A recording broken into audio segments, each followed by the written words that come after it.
Hello, అందరికి నమస్తే. నేను వార్ప్ చేస్తూ ఒక ఆసనానికి ప్రిపేర్ అవుతున్నాను. ఇగో చూడండి, ఎడం చెయ్యి మన వీపు సైడ్ వేసుకొని ఇలా ఇగో కుడి చెయ్యిని ఇగో ఆ కాల్ని మోకాల్ని పట్టుకుంటున్నాను.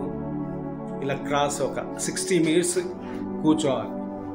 ఎలా చూశారు కదా, ఎడం కాలు ఇట్లా ఫోల్డింగ్ చేసుకొని ఎడం చెయ్యి వీపు సైడ్ ఇలా అనుకొని ఆ కుడి చెయ్యి తీసుకొని వచ్చి నిటారుగున్న మోకాలకి పట్టుకోవాలన్నమాట.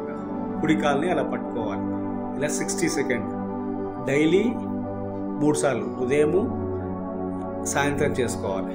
చేసుకుంటే దీంతో చాలా బెనిఫిట్స్ ఉన్నాయి. ఈ బెనిఫిట్స్ గురించి చేస్తున్నాను. మీలో ఈ ఆసనానికి ఎవరైనా తెలిసిన వాళ్ళు ఉంటే చెప్పండి. సరదా అండి. ఇప్పుడు అయిపోయింది కదా ఎడం చేతి, ఇప్పుడు కుడి చేతి ప్రిపేర్ చేస్తున్నాను.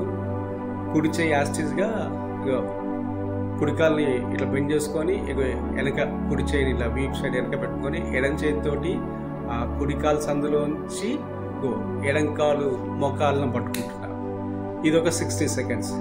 ఇలా రోజుకి ఉదయం 3 పూటలు, సాయంత్రం 3 పూటలు ఇలా చేయడం వల్ల ఒక మహమ్మారి నుంచి తప్పించుకోవచ్చు మనం. ఈ ఆసనం దాని గురించి సపరేట్గా చేయబడ్డది అనమాట. రామ్దేవ్ బాబా కూడా ఈ ఆసనం గురించి చాలా ప్రత్యేకంగా చెప్తుంటారు. మరి ముఖ్యంగా చెప్తున్నా, ప్రజెంట్ ఉన్న ఇప్పుడు యూత్కి ఈ సిటీ ఫుడ్ గురించి అలవాటు పడి టయానికి తినలేక ఈ మహమ్మారిని పడుతున్నారు.